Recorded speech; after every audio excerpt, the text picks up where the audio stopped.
So maybe, Dr. Sise, maybe you will begin, correct, if I'm not wrong?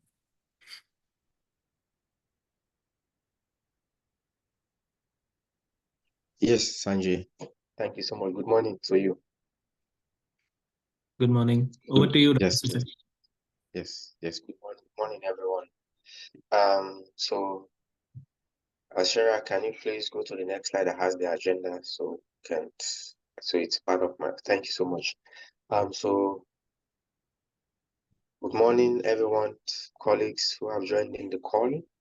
So we keep having more colleagues joining in as we continue with the webinar. We could not wait for much longer.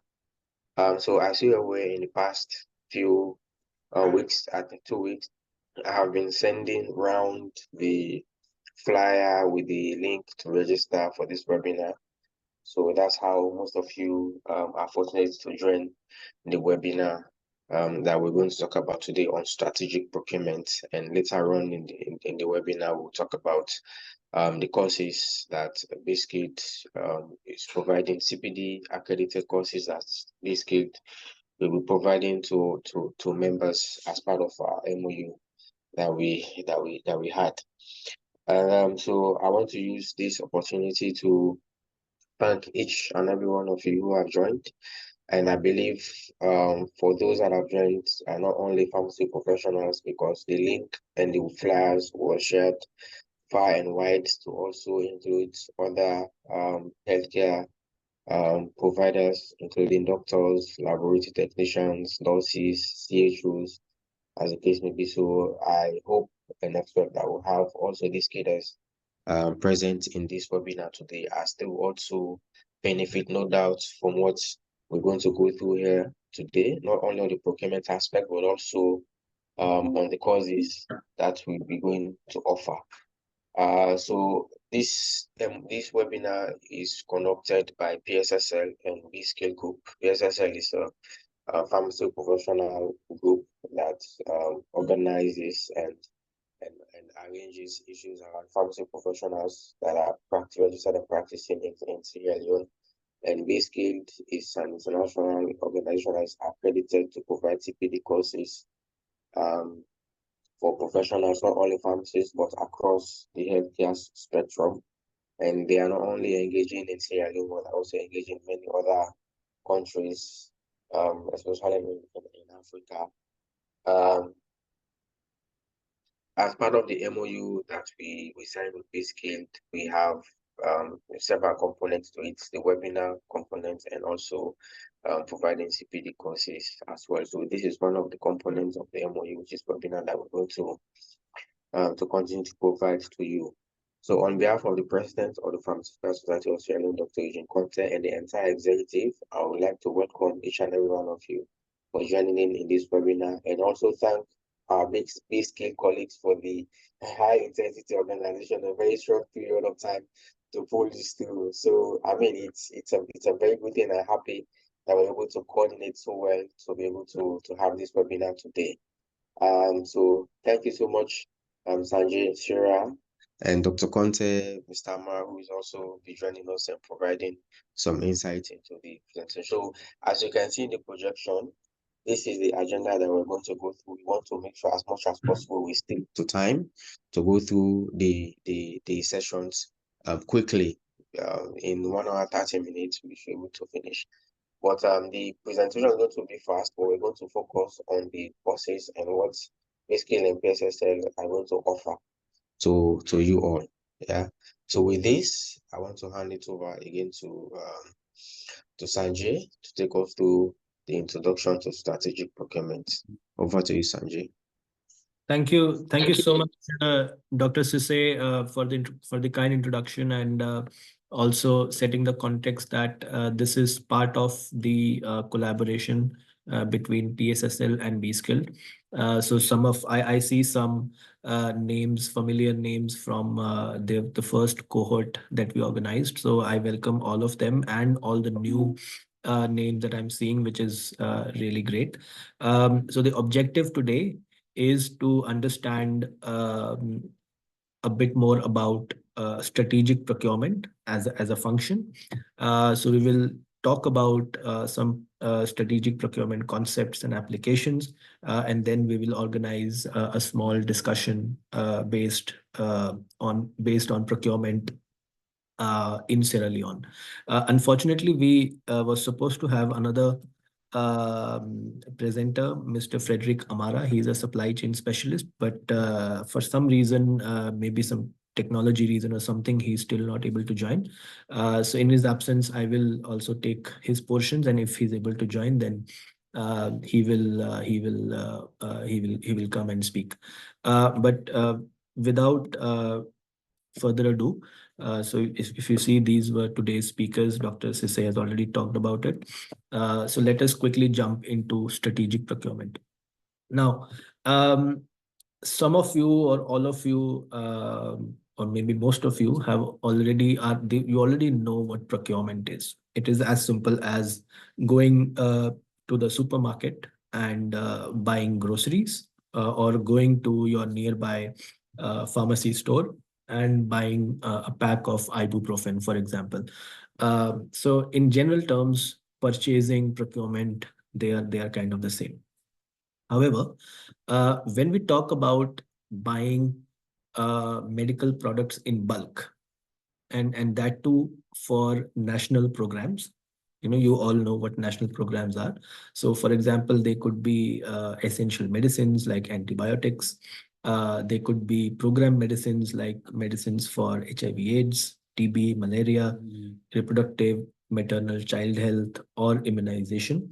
Now, when you do these kind of bulk purchasing, we try to call it procurement, because then it is not as simple as going to a manufacturer or a shop and buying them in bulk. Then there are a lot of other issues, compliances, and other regulatory issues to be thought about. So when we look at all these issues combined, and we try to buy medical products in bulk, that is when we have to think about procurement as a strategic function. Okay, strategic. Why? Because our objective as supply chain professionals or any medical professional who is involved in doing bulk procurement is to find the best quality medical products in the lowest possible price and to be delivered wherever it is needed at the right time, and in the right condition as well. So all this, because all this has to be ensured, so that is why procurement in this case must be looked at from a strategic point of view. So now if I read a few sentences from the slide, strategic procurement is a comprehensive and a long-term process that strives to procure the required product of the appropriate quality and cost in a timely manner to satisfy the demands. Now, if I read the 5 boxes, which is the key objective or why we need strategic procurement, they are to increase efficiency and reduce procurement time. As some of you may have noticed, procurement sometimes can be very long process when you're buying in bulk. You have to identify the right supplier, then get into a contract with them, then give them work orders or supply orders. Then they will look at it. They will prepare the products. They will sometime manufacturing the product specially for you, and then the products come to you. So it can be a very long process even before when you have placed the order. So strategic procurement, the main objective is how do you reduce that time so that it can be much faster and highly efficient. Then the objective is to make procurement a streamlined activity rather than an ad hoc process. So it should not be like this, that, okay, one day you suddenly thought, okay, my supplies in a X region of Sierra Leone, they are going to finish. Now I have to start thinking about procuring the next batch. No, Strategic procurement means that you're always thinking about when to place the next order, when to, initiate a new uh, invitation to bid. So all that is already streamlined in a smooth process flow, rather than someone deciding, okay, today we start procurement, or today we send out an invitation to bid. Strategic procurement is required to reduce risk as well. If you all remember what happened during COVID-19, a lot of suppliers from India, China, and other places, they were not able to send you supplies because borders were closed. So if we have similar situations in future, do you think you are ready to manage them? So if you're not, then this is one of the things that you should think about.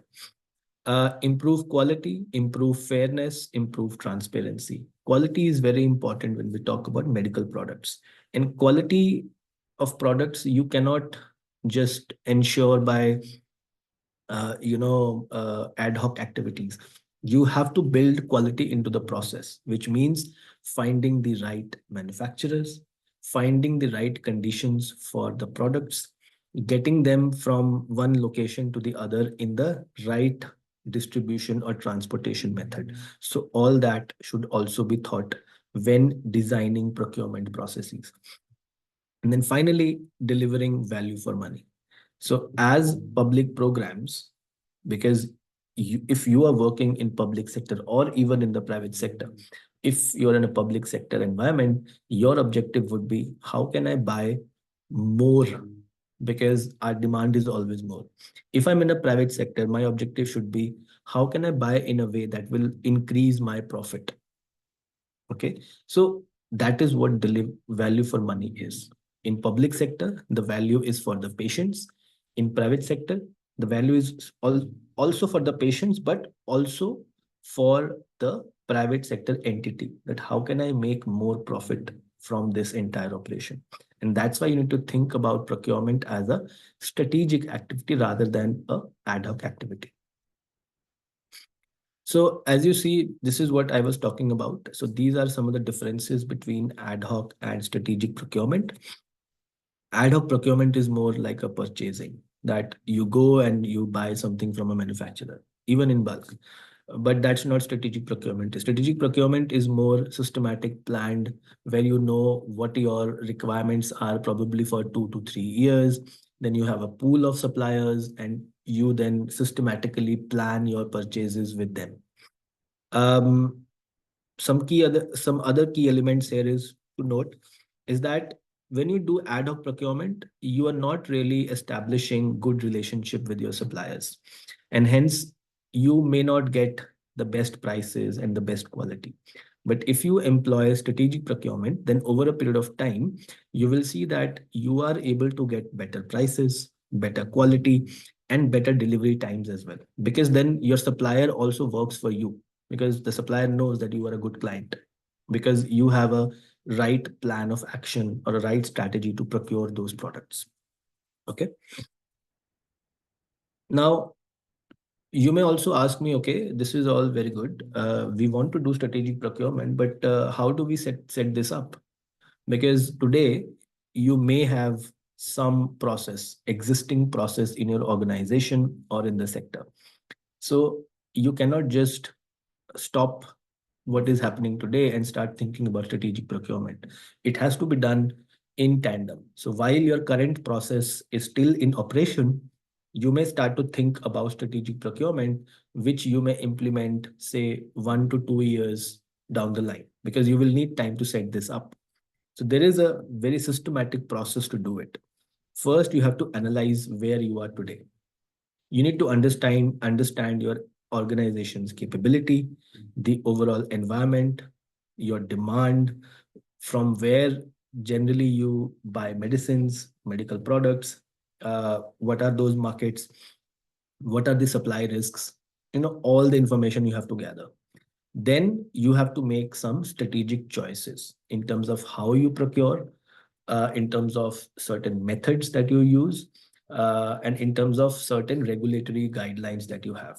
Okay, and we will discuss about some strategic choices in the upcoming slides. And then a plan. The how do you go from what you are doing today to the right approach. So that means you have to create a long-term procurement plan based on the needs, based on the analysis that you have done. And generally, this process may take 1 to 1.5 years. This is a long process if you're doing it for a country. But if you're doing it for a small organization, this could be done in 3 to 6 months. Okay, it depends on the scale of the organization, scale of the program. So depending on your needs. Okay, so it could be a small planning, 3 to 6 months, or it could be a longer planning for a large organization or for a full country, for example, that may take 1 to 1.5 years. So now giving you a bit more detailed overview of what is analysis, choices, and planning means. So when you are analyzing your current system, you need to look at different programs. You need to look at your operating environment. So like borrowing capacities, presence of donors, ability to procure from which countries or in. So if you are procuring from within the country or outside the country, if you're procuring from outside the country, then what kind of foreign reserve is available in the country? So those kind of things you have to look at. Then you have to do a market analysis. So market analysis means who are your manufacturers, suppliers? So from where are you getting these products from? Then you have to look at sustainability. Will the manufacturers that you choose, will they stay with you for 3, 4, 5 years, or will you have to change them? Okay, and some other, maybe in this case maybe not required, but when you for very large organizations, they also look at environmental sustainability as well. Then you need to look at risks. So for example, COVID-19 is a great example now, but there can be many types of risks. So for example, if there is any kind of instability in the country, if you are prone to any outbreaks, if the manufacturers that you are choosing, whether they have the right capacity or not, so that is also a risk. In terms of the transportation route, so the way products come from India, China, South Africa, Bangladesh to your country, for example. So if there are any risks there. And then based on all that, you need to then identify your strategic options. And again, we are showing you some options in the next slides.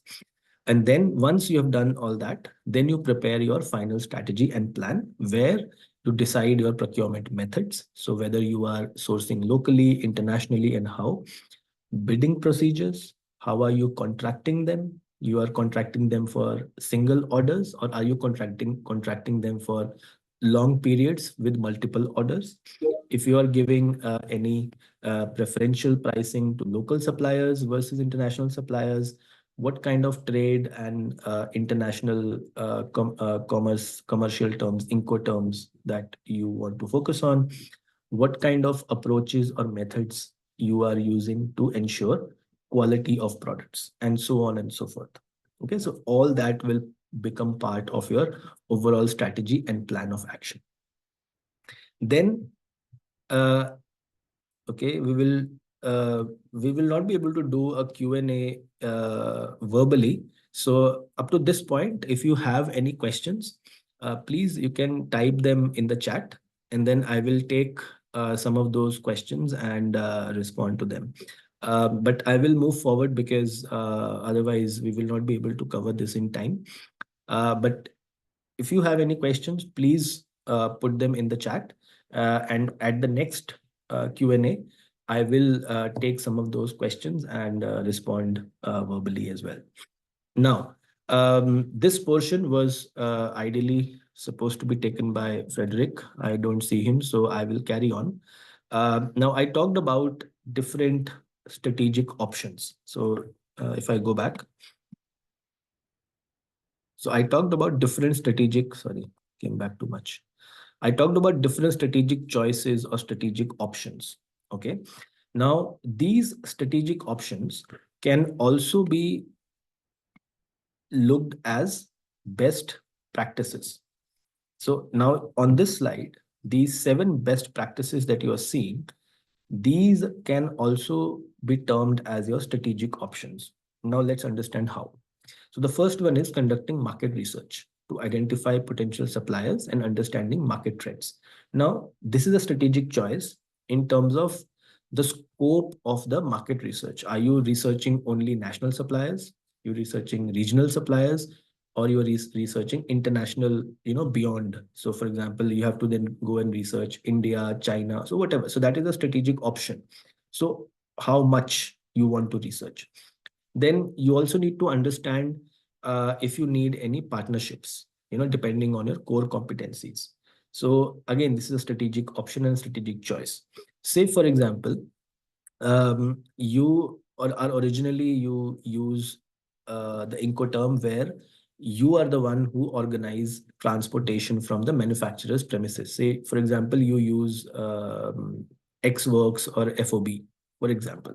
Now, you don't have core competencies in cross-border transportation. So then you may decide that, okay, we will use the Incoterm, where you will then recruit another freight forwarder who will do the cross-border transportation via ship or via plane for you, and you will directly receive it at your own port or directly at the warehouse. So whether you will use something like a CFA, or whether you will use something like a DAP, so that you focus on your core competency, and someone else who has a competency in freight and transportation, they do it.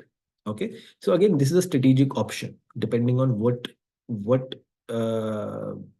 best is for your organization. Number three is having a long-term relationship with suppliers. Now, this means having framework or long-term agreements. Again, this is a strategic choice and also a best practice. The strategic choice is whether you want to establish small time-limited contracts, so like 6 months contract, or you want to establish longer contracts like 2 to 3 year contracts. And upon completion, if you evaluate the performance, if the performance is good, then the contracts get auto renewed for another 2 years, for example, without any further evaluation, for example. So this is a strategic choice. So what that does is it reduces your procurement time, because then you don't have to waste more time in organizing bidding, contracting. You already have contracts which may last 3 4 years, and then within those contracts you are giving them purchase orders. So this is a strategic choice, but the best practice here is to have long term contracts. But as an organization, that is your choice. If you want longer term contracts, you want shorter term contracts. But like I said, best practice is to have longer term contracts. Next, uh, confirming that procurement decisions are based on long-term value for money rather than just cost. So this is the best practice. Now, what is the strategic choice here? So you may have seen that a lot of time when we organize bidding, we say that the bidder who quotes the lowest price will win. Now, this can be one of your choices. The other choice can be you organize your bidding in two stages. In the first stage, you only ask for quality parameters. So to understand whether the product is of the good quality. Now, once you have established that the quality is good, and only within those suppliers you ask for the financials, and then the lowest priced bidder wins. Now, this way, you have established that quality is good, and then you have established that of all the suppliers who are giving you good quality products, who is the lowest. So that is a strategic choice. Okay. So this way, you are focusing on both quality and cost. Number five, monitoring supplier performance. Now, this is a best practice. Okay. You may choose not to do it. Okay. But that means that you are not working alongside your suppliers to understand what kind of poor performances that they have, or what kind of issues they're facing. You are just evaluating them whether they are supplying you the products. But if you are thinking of longer term relationships with suppliers, then you need to set up longer term supplier performance as well. Number six, leveraging technology. Okay. Now, this is the best practice. Now, for example, in a lot of countries and in a lot of organizations in Sierra Leone as well, you may see that procurement is managed on paper or at best through emails, but still a manual process. Well, in some cases, there is no other option. But if possible, you can start to think about e-procurement strategies, where you have a system an electronic system, and all your vendors, suppliers are registered on the system, and all procurement happens through that system. Okay, so there is no paper involved, there is no back and forth communication involved. Everything happens on that system, and we will study a case study on this as well. And then finally, collaborating with other stakeholders such as donors and partners to share procurement resources and expertise. So if there is anyone here today present who is involved in Global Fund grants, managing HIV, TB, and malaria, you may know that there is a system called vambo.org that is used by Global Fund. And that is also, again, a e-procurement tool. So for you, what you do is you go and you add your demand in there, and then with the established suppliers, sometimes if you do it on Vambo, then you already receive quotations from there, and then go on and put the purchase order in collaboration with your Global Fund representatives. So that is a way where you are collaborating with other donors. Similarly, there may be different projects. So for example, in Sierra Leone, there is a GHSC PSM project, which is probably now ending, and then the new project will begin. But they also support you in bringing products in the country for specific programs. So you need to be aware of these programs and work with them collaboratively for better procurement decisions. So I see there are a lot of questions in the chat. Let me take those questions once I talk about one of the best practices, which is e-procurement. So on your slide now, there is a case study from Rwanda. So before 2012, Rwanda had a manual paper-based procurement system, and they had a major issues with inefficiency, corruption, lack of transparency, etc. So in 2012, see, it's been 12 years. In 2012, the government started this ambitious project to digitize the entire public procurement process. Now, this is not only for medical products, but this is their entire public procurement process. So all public procurement now happens using an e-procurement system, whereby all suppliers are registered on the system, and then the invitations to bid, they are published through the system, and then suppliers bid on it again on the system, and then selected and contracted again through the system only. So then there is no emails, no papers, and no scope of corruption, because everyone sees what is happening on the system and there is no way to change it or modify it. Okay, so you see, they, while establishing this system, they encountered a lot of challenges. So there was resistance from different stakeholders. There were technical challenges like internet or having the right hardware or the software. People did not know how to implement it, so a lot of training was required. And then security, confidentiality, transparency were of key issues. But then they still managed to do it because there was a strong political will. Private sector was involved to support them in a lot of technical issues. A lot of training and capacity building was organized. A lot of awareness was organized. Public education was organized to sway people in support of this system. And then they made sure that there is continuous monitoring and evaluation of the system as well. So this way, Rwanda was able as a country to move from paper-based procurement system to a fully electronic procurement system, and it is today operational.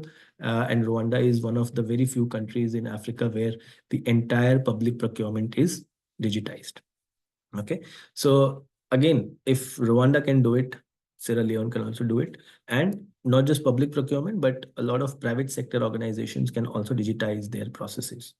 That way, you make your procurement streamlined, you collaborate better with your suppliers, and eventually get better value of money, better value for money as well. Now, let's look at some of the questions. So, John Lamin Smith is asking, strategic procurement of pharmaceutical, what are the strategic roles of pharmacy professionals in hospital setting? Indeed, that's a very good question. Now, at a hospital setting, if you are involved in purchasing of medical products, then again, you can follow a very similar structure. It will not be very complex or detailed, but ideally what you should do is you need to understand your demand on a slightly longer term. So say 1 to 2 years. and then determine where from that you are purchasing those products. So one thing is to understand whether you need to diversify your supplier base. Okay. So for example, if you create a longer term contract with your suppliers, if you give them some sort of um, a promise on volumes, say you tell them that, okay, instead of that I buy 100 packs, hypothetically speaking, every month, I know that for a year I would need 1500 packs, for example, and then you give me the quote for 1500 packs supplied over a period of 1 year instead of the quote that you give me every month. So in that sense, you may be able to get a better price. And then the supplier is also informed that, the supplier has a contract for whole 1 year rather than, asking them every month. So for a hospital setting, this is what you can do. You can organize your demand in a way that you have visibility on 6 months to a year or maybe more. And then you communicate with your suppliers in a way that you are able to reduce the prices and you're able to have better quality and better timely deliveries to the hospital as well. Okay. Next is from Murtada Size. Hello, Murtada Size. Thank you for joining this session. Does strategic procurement have any role in major programmatic events of sudden and unexpected nature? Absolutely. If you are setting up a strategic procurement system, then a key component of strategic procurement is risk analysis. And when you do risk analysis, you think about all these sudden, unexpected issues that may arise. And once you have listed them down, then you can think about how to mitigate them, address them. So that's how strategic procurement helps in visualizing what may happen, the risks.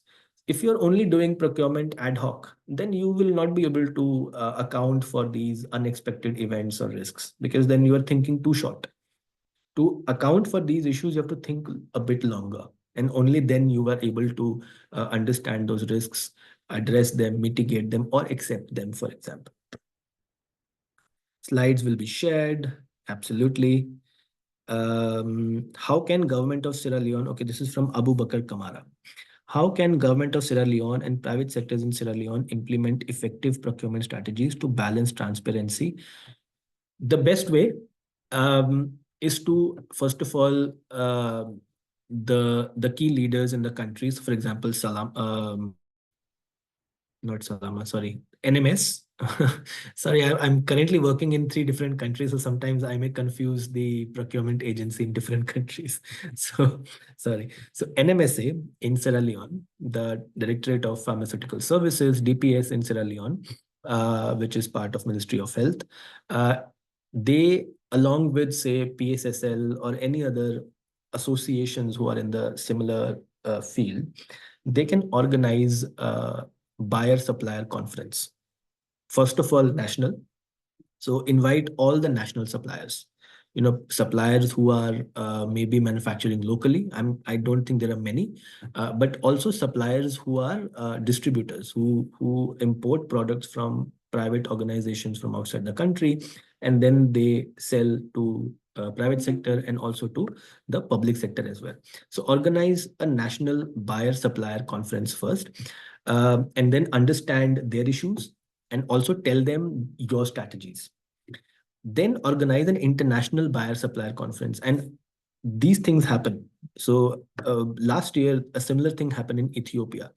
A year before, I remember something of the similar nature happened with some of the states in Nigeria. In fact, in Nigeria, which is a very large country, some states have come together in creating a pooled procurement system. And as part of the pooled procurement system, they're asking suppliers to register with them already, so that when they consolidate their demands, they already have a list of suppliers that they can go to establish long-term contracts. So these are some things that you can also think of as a country where public sector and private sector can come together, organize these conference and workshops to understand the strategies from the public sector and the issues and the pain points from the private sector, which generally are in cases of cost, in cases of time, or sometimes there are some quality issues are also there. Okay, so buyer supplier conferences. Abdul Kabia, Dr. Kabia, great to see you here again. How do you establish long-term relationship with suppliers in public procurement? Having a policy on framework contract. So as a country, as an organization, if you can set up a policy on framework contracts, then you will be able to establish long-term relationship with suppliers. Hi, Muskan. Glad you can join. So, by the way, Muskan is our community coordinator along with Shreya. So you will see this time communications coming from both sides, from sometimes from Shreya, sometimes from Muskan. Both of them work together, and they are integral part of the team who will be supporting the programs in Sierra Leone. Okay, next, John Lemon Smith is asking, what are the challenges observed so far with regard to strategic procurement of pharmaceuticals in Africa? Wow, you have three questions. I may not be able to answer all of them, so let me see. Which content do you think strategic well? Which content do you think strategic procurement working well? Sorry, I don't understand this question. Who should be the key players in strategic procurement and hospital level? Okay, this I can answer very quickly. So John, very quick questions from you. Thank you so much. The key players in strategic procurement at a hospital level, first of all, should be your board, hospital board, who governs the hospital procurement. Then think about your local distributors, from whom you purchase products, or if you purchase from international manufacturers through importers, then them. And then also think about any other partners that you may have of the hospital. So you may Sorry, have some. please. Hello. Yeah, John, sorry. You can write the question again. I mean continent. Continent. Content. Okay, fine. So you can think of your hospital board, importers, distributors, and you can also think of some strategic partners like NGOs, who support your hospitals, or any other organization who have expertise in global procurement. So you can think from that perspective, bring them together, and organize a discussion on strategic procurement. Which continent do you think strategic procurement working well regarding implementation? So you can go and read about Thailand. Thailand in Asia has one of the best strategic procurement systems. Rwanda in Africa, they are doing really good. Uganda in Africa is doing really good. Kenya at one point of time was really good, but they have had issues with poor practices like corruption and stuff. So recently they have not been doing very well. But I would say between the period of 2015 and 2020, Kenya had a very good strategic procurement system as well. How can the lowest cost concept be put forward by most procurement officers guaranteeing quality? Ibrahim Mansur is asking this. Ibrahim, I talked about this earlier when I was talking about best practice number 4. So you need to do a 2-stage procurement. Like I said, first stage focusing on quality, shortlist a pool of suppliers, and then ask those pool of suppliers to bid on cost, and then select the lowest. If you want to learn more about this, join the CLC 1 and 2 course, which we will talk about very soon. Okay, moving on. So I will talk about some of the other best practices which we discussed very quickly. So we were talking e-procurement before I took a break to answer some questions. So as you see on the screen, e-procurement is becoming very popular today because it helps you streamline procurement process. It increases competition. It removes unnecessary layers of processes which are needed when you are doing it on paper. And it also improves accuracy of data and transparency of decisions being made. So that's why e-procurement is used increasingly today. And if this concept is very new to Sierra Leone, then as professionals, you must read about it. And then if there are some decisions maker here, then you should also think about instituting e-procurement in your systems as well, if not already done. Moving on, the second strategic choice or a best practice that we can discuss is specifically for large medical equipment. So, for example, equipments like MRIs, CT scans, ultrasound machines, um, or any other large, like dialysis machines, for example. So, instead of purchasing those machines, which means that you need a very large you need a large capital sum of money. You can think about leasing them directly from the manufacturer. Now, what is leasing? Leasing means that you are asking the manufacturer of that equipment or device to set up the device in your hospital or health center or wherever it is needed. And instead of paying for the entire price of the machine, you agree on a leasing term, say 10 years, and then you pay them annually based on the usage. And then after 10 years, the manufacturer may come and replace the machine, or you may agree to buy the machine depending on the life of that equipment or a machine. Leasing as a technique to procure is now becoming very popular in the private sector and in a lot of public sector hospitals and health centers as well. Because what means is that you don't need a large influx of cash quickly. You can plan the utilization of your machine according to the payment to the manufacturer.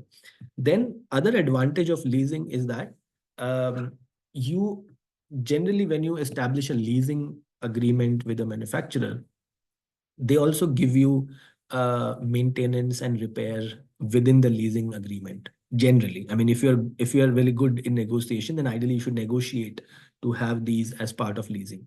So that means you don't need to worry about additional maintenance costs and repair costs. It is part of your annual payment plans. Then you get the most advanced machine.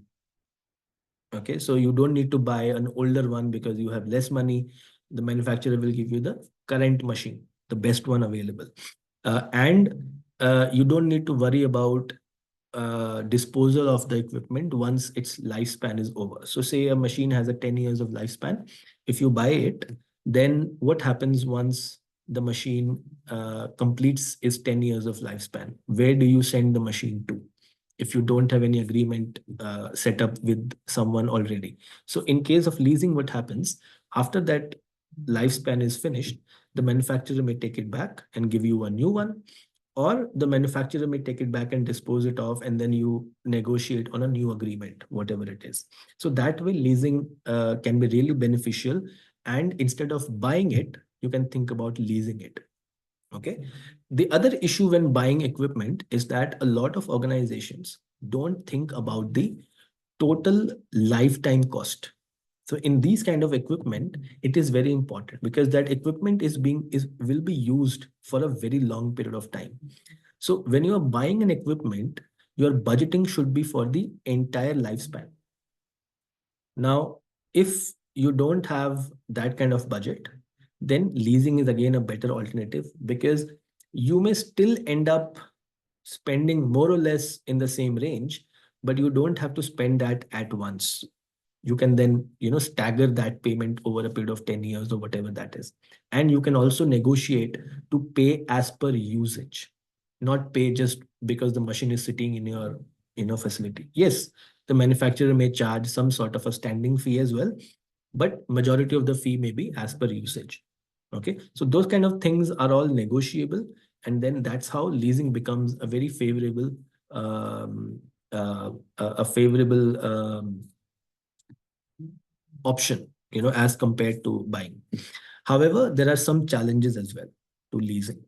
So if, as procurement officers or people who are involved in procurement, if you do not understand each and every point about leasing, then the manufacturer may give you unfavorable terms, and that may involve where, say for example, incompatibility in some equipment. So for example, you are already using some form of equipment and you want to upgrade it, and you want to go for leasing. But if your existing equipment and the new equipment, their specifications don't match, then there might be some incompatibility. There may be some regulatory issues as well. Maybe the product is, if the new product may not be registered in the country, so you cannot lease it until and unless it is registered by your FDA, national FDA. If you don't uh, include maintenance and repairs as part of a leasing agreement, then that may pose a challenge. You have to negotiate the most favorable leasing terms with the manufacturer, including the price, payment schedule, duration. And if you're not, if you do not have skills to do that, then the manufacturer may take advantage of you. So that may be a challenge. And then finally, data security and privacy. This is one of the biggest issues with leasing, why in a lot of public sector organizations it is still not as favored, is because the equipment still belongs to the manufacturer. So it may also happen that all the data, the patient data that you're feeding into the equipment, the manufacturer may also have access to it. So while creating or leasing contracts, it is essential that you think about what happens to that data, who has access, and what to do with that data. Okay, so if you are thinking about all those things, then these are not challenges. But otherwise, all these things, as you see here, could be some challenges to leasing. Okay, I see another contract from Murtada Sise. In most resource-constrained countries, budgetary allocations are annual. How can a procurement entity engage in and support a multi-year procurement contract? And that's where you have to do legislative changes. It is not easy, like I said. That's why in the beginning, I told you that when you're setting up strategic procurement, you have to research initially what is your current status. So if your budget does not allow multi-year systems, then the first thing to do is to go and ask whoever manages this, whoever is the body, that can we make a policy change here? Can we allocate multi-year budget? So the budget may not be ironclad. It may not be, exactly, the same. I mean, you can add some degree of variance, over a period of time, but at least some sort of understanding of what kind of budget will be available. If you take a 3-year horizon, then you can work on it. Okay, so that would require legislative changes, that will require policy changes. And that is why when you're setting up strategic procurement at a country level, you have to think about policy considerations as well in your initial step, which is to understand your current condition. Okay, another strategic choice is pooling your procurement. In the case of Sierra Leone, it may not be as relevant because NMSA is already procuring for the entire country. But for some private sector organizations, if there is any here, for example, if you're a chain of pharmacy or if you're a chain of hospital, then you can pool the needs for different hospitals together. Or even if, say, there are multiple hospitals, you can organize an agreement to pool your demands.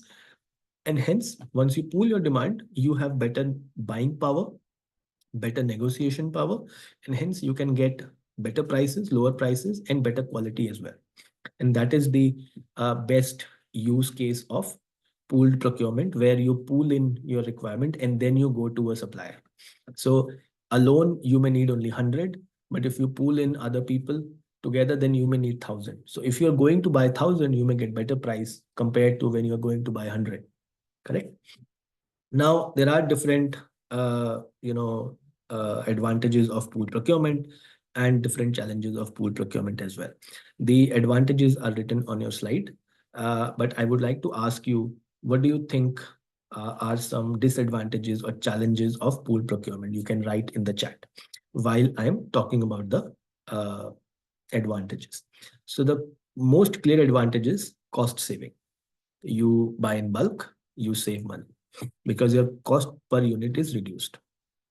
Second is increased bargaining power, negotiation power, which I talked about earlier. Then efficient use of resources. Now think about this. There are 4 hospitals who are procuring themselves. So each hospital would have some resources who's doing this. Now, if all the 4 hospitals come together, then they don't need 4 separate departments. Then they may only need one department who is doing the procurement on everyone's behalf. Of course, they need someone from each organization to manage the process, but all of them can then come together and work on it rather than working independently. But as you can see, if it is a large hospital, multi-speciality, specialty hospitals or tertiary hospitals, their requirements would more or less be the same. Okay, one hospital may not be buying something else entirely.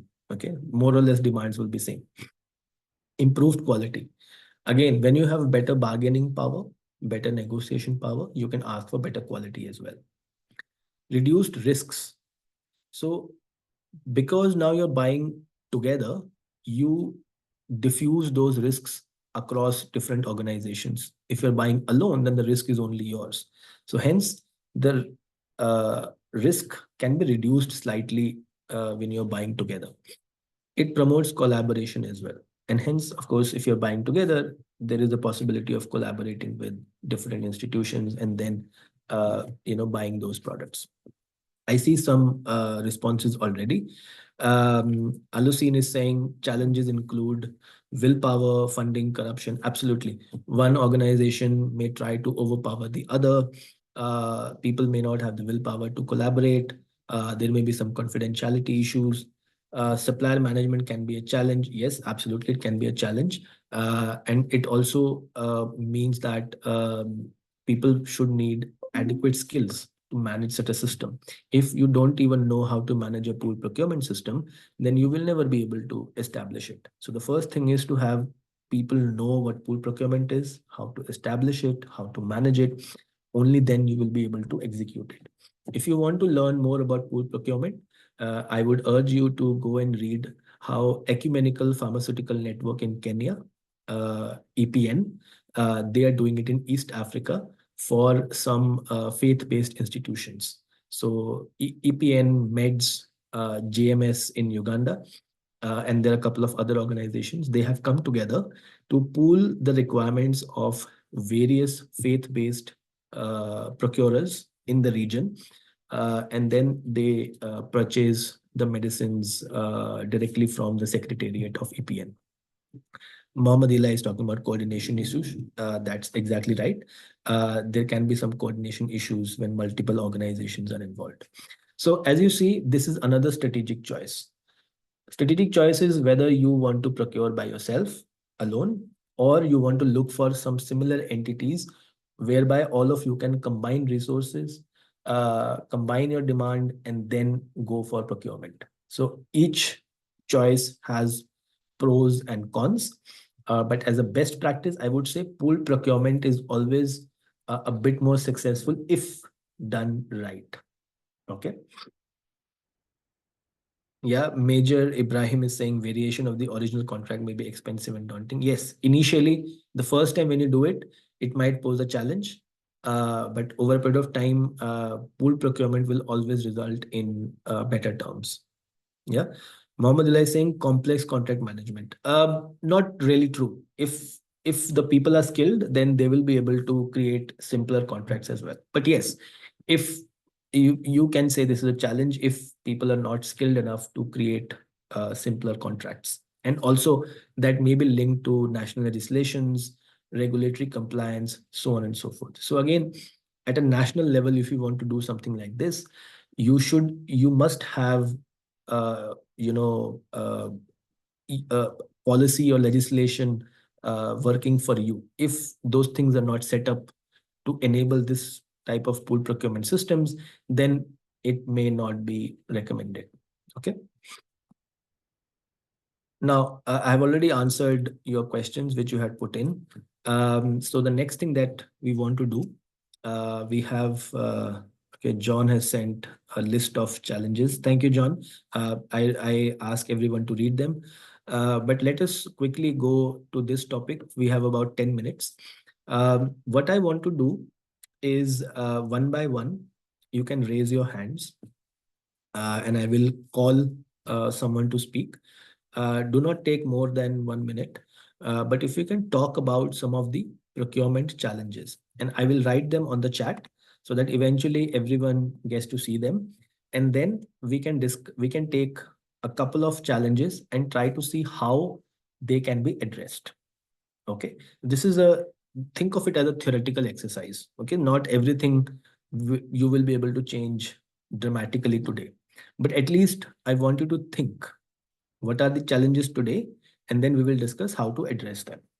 Okay, so anyone can raise their hands and then I will allow them to speak.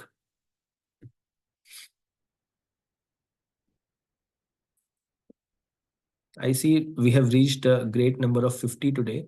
That is excellent. So we have a lot of people who can talk about procurement challenges. So anyone can raise their hand. Okay, John, I think is raising his hand. John, you can unmute yourself and you can speak. Thank you very much for the presentation. This is inspiring and a way forward for quality improvement. I work at the hospital setting in a tertiary hospital, and sometimes we have the opportunity to join in a meeting where we discuss about quantification. So there and then, looking at quantification, the issue of stock out, the availability of funds to procure. For example, we run a free healthcare facility, and there are certain medicines that might be required. But there and then you see at the quantification level, the role of the Ministry of Health, particularly the government support regarding budget to procure. I see it sometimes create a problem looking at the pipeline, probably what needs to be ordered for. So there and then you see that funding is not available supporting that. So I don't know so far in comparison to what we refer to like a cost recovery services, wherein they will have to procure medications and then make it available. Because the point I'm speaking is at the end, we want to ensure patient safety in all of these strategic procurement we are talking about regarding healthcare. We want to see how we can improve the patient safety. There are sometimes a doctor will see a particular child and prescribe certain medication is not available. So looking at accessibility, availability, I don't know how you can explain them, what their role in terms of strategic procurement, because looking at the needs assessment you talk about at the facility level, you pull out and tell them that this is what we need, this is what we need. And you keep not having those commodities to save lives. So in terms of strategic procurement, what can you comment on that? Okay, so I've written down some challenges based on what you said. So I will get back to your question. So next is Murtada Sise. Okay, thank you very much. I think in Sierra Leone, I know for sure that one of the major problems we have is fragmentation. Too many people are involved in procurement for one reason or the other. And that makes it very difficult to achieve procurement efficiency. Thank you. Okay. Who wants to go next? Not everybody got handed $400 million on a silver platter and then filed bankruptcy 6 times. Everything. Can you mute? 4 years ago is out the window. She's going to my philosophy. Okay. Who's going next? Any other procurement challenges? I've written a few. I will share shortly. If you don't speak, that would mean that there are no procurement challenges in Sierra Leone, which I don't think is correct. Sarf Pile, I think you want to speak, if I'm not wrong. Yeah. Thank you very much for the presentation. I admire you saying there are no procurement challenges in Sierra Leone. As Cisse rightly said, I think the procurement system in Sierra Leone, we talk of institutions being working. It's like institutions are not working. People are involved, we don't know for what. Those that are supposed to be there are not there. So the problem of procurement system in Sierra Leone. Okay, I understand your point. I've written it, and I will talk about it as well. Anyone else who would like to talk about what are some of the procurement challenges in Sierra Leone? It can be from private sector, it can be from public sector, national, hospital, anything. Yes, John. Can I speak on private sector? Yes, please, you can do that. Private sector. In Sierra Leone, we have a regulatory body we call Pharmacy Board of Sierra Leone. Mhm. I'm sure they regulate the importers that import from other countries. I think there are regulations, the laws, like when you put in for products, the time your container arrives, the clearance issue of permits. Sometimes you got delay along the line. So just as Pamutada mentioned, fragmentation might be come in a sense, you have several importers maybe competing to bring a particular, just maybe one type of product. That I think can also be a challenge with regard to strategic procurement. And then the pharmaceutical industry in the private sector is not organized. I think there are gaps. Importers need training to understand this content of your presentation regarding strategic procurement. Thank you. Okay. Major Ibrahim, you can speak. Ibrahim Mansare, you can speak. Yes. So I think one of the problems with procurement has to do with delays, particularly in delivering essential supplies. You can see, for example, if you're in a facility, you see that, or you'll be notified that a contract has been signed and will be delivered within X period of time. And it is very common for that contract, let's say for a year contract, to run for around 3 years. So there are lots of delays along the line. These are some of the issues I think we are with. That's noted. Then we have Oluvatoba Atolagbe, if I am saying your name correctly. Please, you can speak. Hello, everyone. Good Hello. morning. So I think another issue is communication inefficiencies. We have a lack of communication. No one is speaking to no one, and then someone just pops up. Oh, we're supposed to do this and do this and do this, but the initial communication process has a problem. I think that's a challenge. Thank you. Okay. Do we have anyone from NMSA joining today? John, wait, let's speak to someone else. I know you have a lot of points, but is there anyone who's joining us from NMSA today? Maybe they can present some points from NMSA's perspective. Yes, John, you would really want to speak? Okay, go on. With regards to Ecoterms, I think you mentioned that. Yeah. Ecoterms. I think in my country, Sierra Leone, is another thing that is affecting efficiency of procurement, particularly when you have donations like maybe coming from Gavi or others, clearing of the containers. And sometimes this leads to expiries. So I think the Ecoterms with the government understanding and how to work on it, because let's say you are running a free healthcare system and somebody is procuring medications for you. What will be the role of the government? The clearing agency, their demands, what they want to get a container out of the key, probably to reach to the agency that is responsible to ensure distribution. So the Ecoterms, I think it's a challenge as well, compliance to Ecoterms. Okay. Thank you, John. I was asking if anyone from NMSA is here, please, if you can present some points from your perspective. If not, that's okay. Then anyone else who want to, just one more challenge I will take, challenge or issue, if anyone wants to contribute. Okay, there's someone writing in chat. In addition to fragmentation, good procurement drive setting is lack of monitoring and evaluation. Yes, okay, good. All right. Lack of monitoring and evaluation. So see, I've just put everything in the chat. Now, what I'm going to do now is tell you that most of these challenges can be addressed if, as a country, you move towards strategic procurement. So think about quantification. Quantification is part of strategic procurement because then you're looking at your demand in a more longer term. You can, of course, adjust it time to time, but at least you have a benchmark, you have a baseline to start with. And quantification is generally, it takes time. So if you are doing ad hoc procurement, you will always be delayed. Most occurrences is because of, most times is because of delay in quantification. availability of funds or lack of funds. Again, if you decide as a country to begin strategic procurement, then you will try to first change your policy on allocating longer term funds.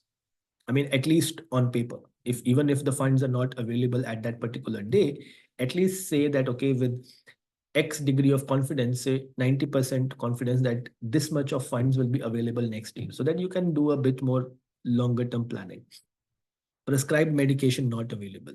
Another issue that can be sorted is when you are doing strategic procurement, you tell everyone that you are procuring from the approved essential medicines list or the treatment guidelines.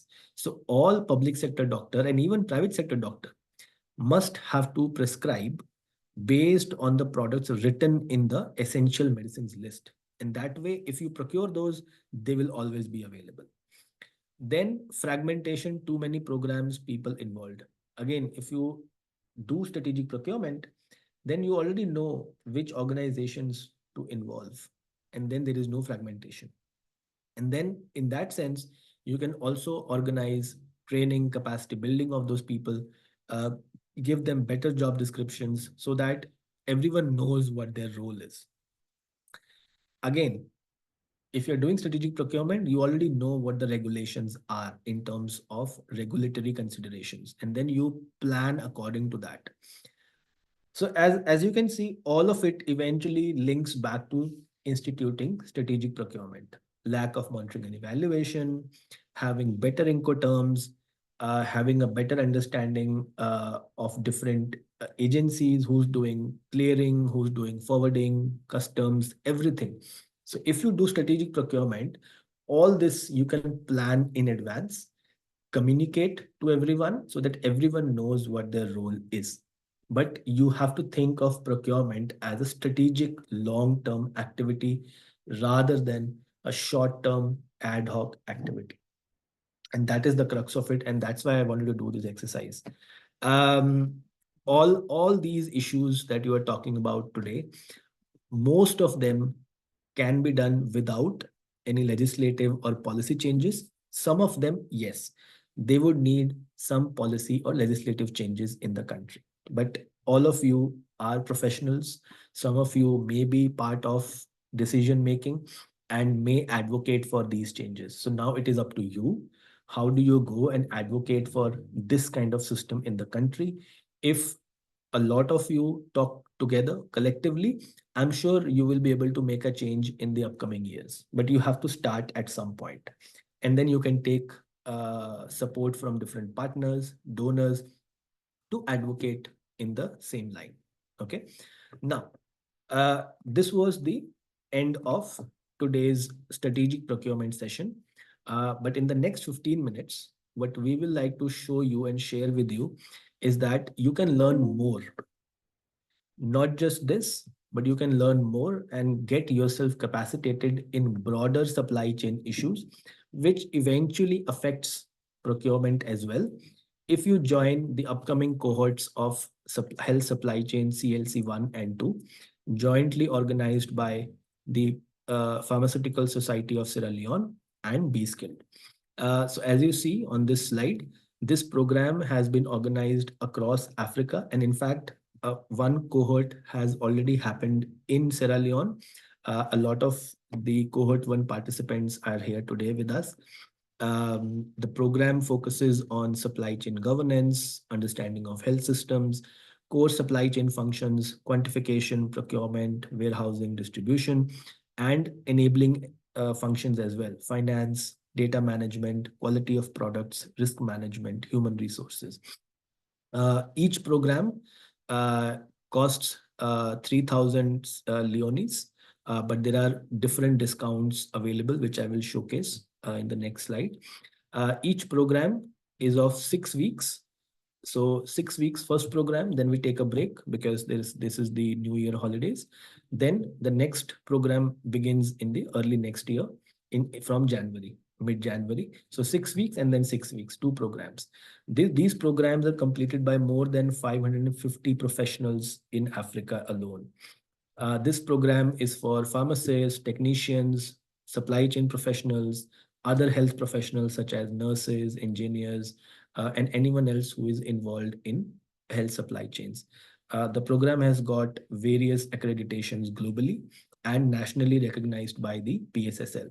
So the certificate that you will get, it will have international CPD certification from a body in the UK, United Kingdom, and the same program has also received the award from the International Pharmaceutical Federation, FIP, which is the apex body for all pharmacy or pharmacist related training or events. Shreya on the chat has shared with you the link of registering into the program. Registration starts today, and the program will be hosted on the online platform called Hive, and we will talk more about this. But very quickly, I want to show, actually, not this, but okay, why is it not going? Yeah, I will come to testimonials shortly. Yeah, so I want to show you this because you may have these questions. So like I said, each program costs 3,000 Leones. But if you enroll before 11th October, you get up to 40% early bird discount. So if you enroll for only one program, CLC1, for example, or CLC2, then you get 30% discount, early bird discount. If you intend to buy both programs together, then you get a 40% discount. So if you buy both programs together, then you can buy them at 3,600 Leones together. After the early bird discount, we will give PSSL member discounts at 15% for one program and 20% for two programs. Then this time we are starting a referral program. So for example, say you want to join this program, yeah, and you know a minimum of 2 people who may also want to join this program. So if you bring 2 people and they also pay, you will get an additional 15% discount. And the people that you will bring individually, they will also get an additional 5% discount. So as you bring more people, so if you bring more than 3 people, then you get an additional 30% discount. So think about it. So say you join for CLC 1 and 2, and you get the early bird discount. So you get 40% discount and the overall fee is 3,600. And then if you bring 3 more people who pay, then you get additional 30% discount. So that means a total of overall 70% discount, which means you are literally getting this global course literally almost for free, which is very less price for this program. But of course, you have to bring 3 people. So if you can bring more people with you, then your own course fee gets reduced. If you are from an organization and your organization wants to fund more than 5 people, then we will also give volume discount directly to the organization as well. So those kind of things are also available. I would like to now invite someone. Let's see this slide. We have some people from the previous cohorts, like we have Alucine, we have Banus Matthew, we have Ebun Cole, we have Florence. So anyone from the previous cohort who can come and give a snapshot of their experience of the course that they did the first time. Anyone from the first cohort that we organized who would like to speak?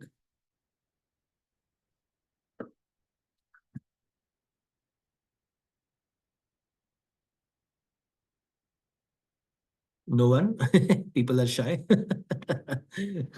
But yeah, as you see on screen, this was completed by, I think, 18 professionals from the country. One of them, Madam Jatu Abdullahi, who's the acting director of NMSA. She was the one who completed the program. And as you see her remarks here, she gave us 5 stars. Then there was Dr. Ian Woory from a government hospital in one of the regions. Then there was someone from PSSL and Hello. Yes, Madam CR, maybe you would like to speak. Yes, how are you? Thank you. I'm good. Thank you so much. Okay. I am Sia Nasukaba. I will start.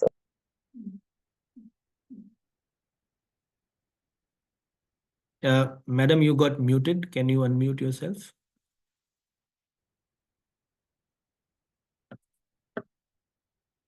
I'll start of the previous cohort for the continuous learning.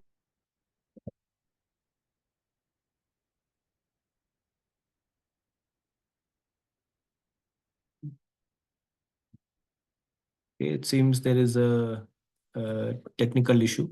Anyone else who would like to speak, please, you can talk about the program. If not, at this point, I will then invite the president of PSSL, Dr. Eugene Conte, and would request him to come talk about the program and launch the second cohort of this program as well. And Shreya, if you can share the link of the registration once again. Dr. Conte, over to you.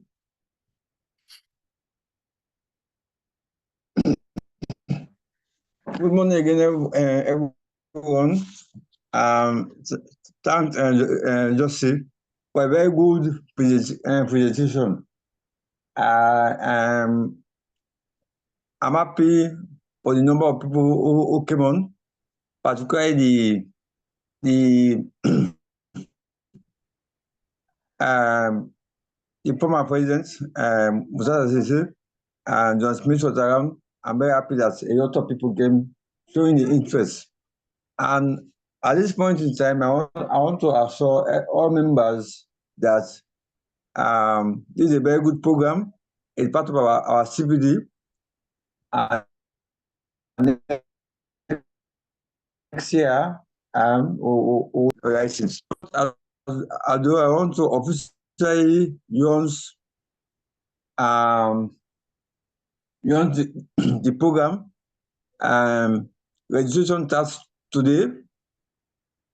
Okay, and if you are an IBED and you have been sold, what happens? And I'm very happy about the amount. And the amount are so reasonable. But the actual program after registration starts November 4. And like Josie said, it's going for 6 weeks. It's going to from the 4th of November to mid-December. And then we have a break. And then we will take up sometime in January or February. So once again, I want to say thanks and appreciation for all of you who came up, and we want as many people as possible to join in. It's an online program, so even if it is 50 people, no problem. The moment you join, we create we can be getting all information. Thank you very much, everybody. Thank you. Thank you, Dr. Conte. And I see Mr. Frederick has been able to join us as well. Frederick, if you can hear me, maybe if you want to say a few words and also introduce I can also introduce you, but it would be best if you do a quick introduction to everyone, because you will also be associated as a facilitator with us. So Frederick, if you can hear me, quick words from you. Yeah, thank you very much, Sanjay. Sorry for being late. I was actually attending another meeting. Just came in. Hi to everyone. I mean, this is a very interesting program, and I actually want to believe that, I mean, there is the best thing one can do for him or herself is to actually keep, I mean, learning. Learning is the only thing that will keep you fresh and actually make sure that you become, I mean, you attain more height and get leverage in everything that you do. So I will advise everyone to actually fully participate in the program and then try as much as possible to get more people. The more people we get, the better. And of course, it's also better for you. It will also be good for you as an individual, because I mean, you've heard about the various discounts that will be available.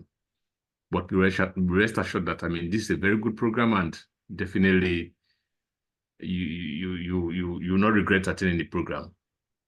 Thank you very much for that. And for a brief introduction of myself, I think the last time I did a brief introduction of myself, my name is Frederick Emamara, and I'm a supply chain management consultant. Actually, I conduct series of trainings. I mean, with both University of Sierra Leone, at the Institute of Public Administration and Management, and other tertiary institutions, particularly on supply chain management related issues.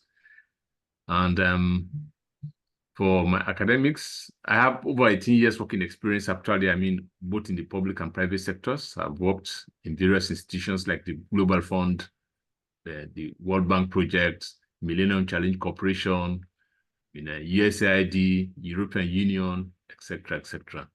So, I mean, I have some reasonable amount of experience in terms of delivery of supply chain management programs. And I'm also an author. I've written about 11 books on various supply chain management issues.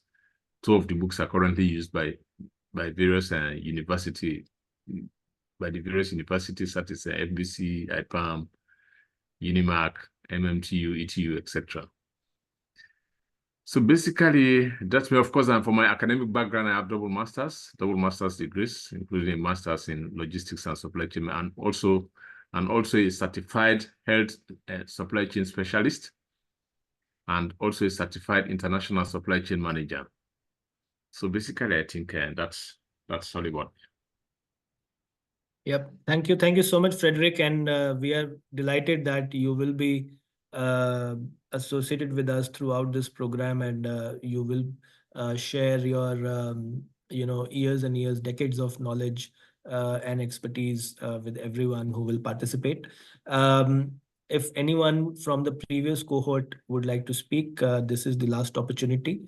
But otherwise, as Dr. Conte said and Frederick said, this program is now open for enrollment.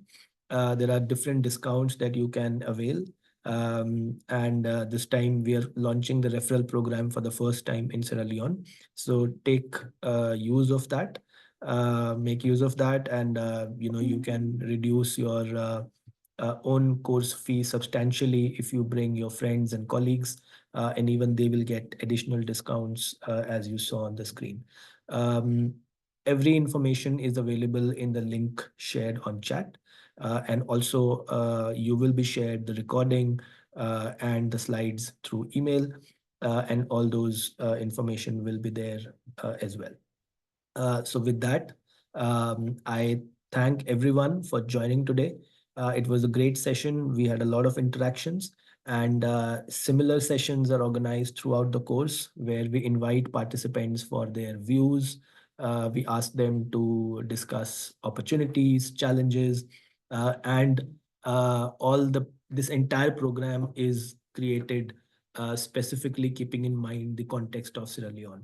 So not only you will get the education based on the best practices globally, but we will also be discussing a lot of issues based out of Sierra Leone itself. Okay. So with that in mind, and from the entire team of B-Skilled and PSSL, we thank you, and we wish to see you in the program.